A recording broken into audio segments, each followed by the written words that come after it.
Ini bedanya ya, konvensional sama digital. Ini secara praktek, teman-teman. Itu bedanya ya.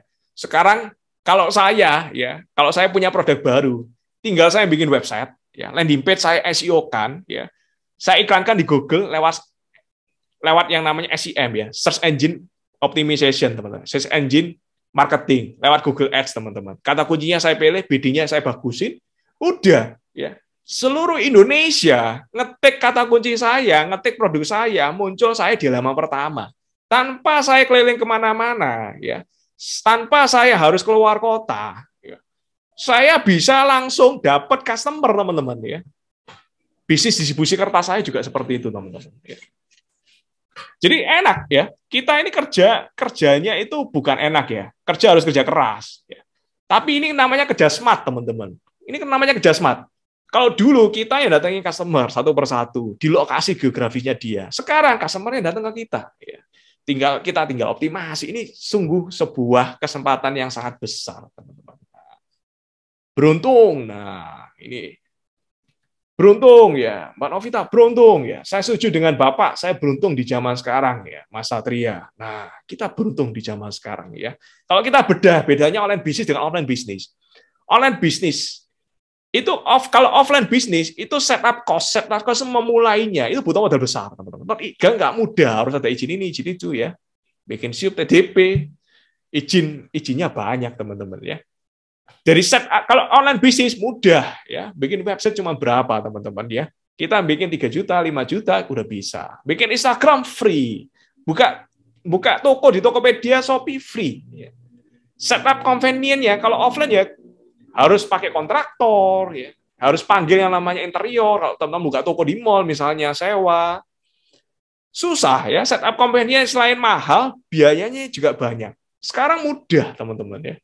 Website yang bagus ya, tinggal kita hire yang namanya website developer. Atau kita, kalau teman-teman yang pintar IT, bisa bikin sendiri. Desainnya dibagusin. Nah, kalau di marketplace ya displaynya dibagusin. Kalau di Instagram ya fotonya dibagusin, teman-teman. Fotonya dibagusin, desainnya dibagusin. Banyak tools-tools desain, kita juga bisa belajar for free, teman-teman. Ini sebuah zaman yang sangat mudah untuk kita start jadi entrepreneur. Jadi sayang sekali kalau teman-teman tidak menjadi entrepreneur.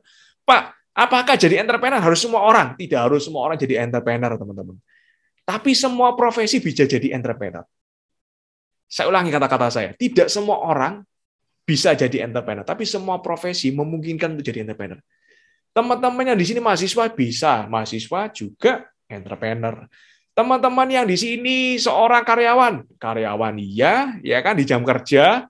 Setelah itu, setelah di atas jam 5 sore, teman-teman jadi entrepreneur ya. Jadi nggak ada alasan untuk tidak jadi entrepreneur. Entrepreneur bukan juga profesi yang murni. Kalau jadi pengusaha harus full pengusaha, nggak boleh mahasiswa, nggak boleh ngerjain yang lain. Ini adalah sebuah profesi yang bisa teman-teman kerjain sambil teman-teman ngerjain yang lain ya. Dapetin customer kalau offline ya saya harus datang, kalau di Surabaya keliling toko satu ke toko A, kenalan dulu, ngasih yang namanya press list ya. Sekarang easy ya, bikin yang namanya toko di marketplace itu mudah, teman-teman ya. Dapetin customer juga gampang, teman-teman ya. Harus ada ilmunya, jelas ya, harus belajar ilmunya seperti apa. Advertising kalau offline, kita iklan di koran udah berapa juta ya. Kalau sekarang online ya simple ya. Ads baik Instagram, TikTok, dan lain-lain 100.000 udah bisa, teman-teman ya. Tokopedia, Marketplace, dan lain sudah bisa, teman-teman. Hanya dari start ratusan ribu aja udah bisa. Nah, KPI-nya juga jelas ya. Kalau offline kita harus ngajarin customer dan lain sebagainya, harus ngajarin staff kita, harus ngajarin tim kita. Untuk KPI-mu ini kamu harus catatan harus rapi, jurnalnya ini. Sekarang online bisnis semua indikator udah keluar ya. Kita di Marketplace jualnya berapa ya. Transportnya biayanya berapa?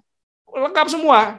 Database-nya, alamatnya di mana semua, itu udah lengkap semua. Jadi kita mengukur performa bisnis kita juga lebih mudah, teman-teman. Jadi ini zaman di mana yang kita memulai bisnis dengan sangat-sangat mudah. Jadi bukan modal yang jadi penghalang, teman-teman.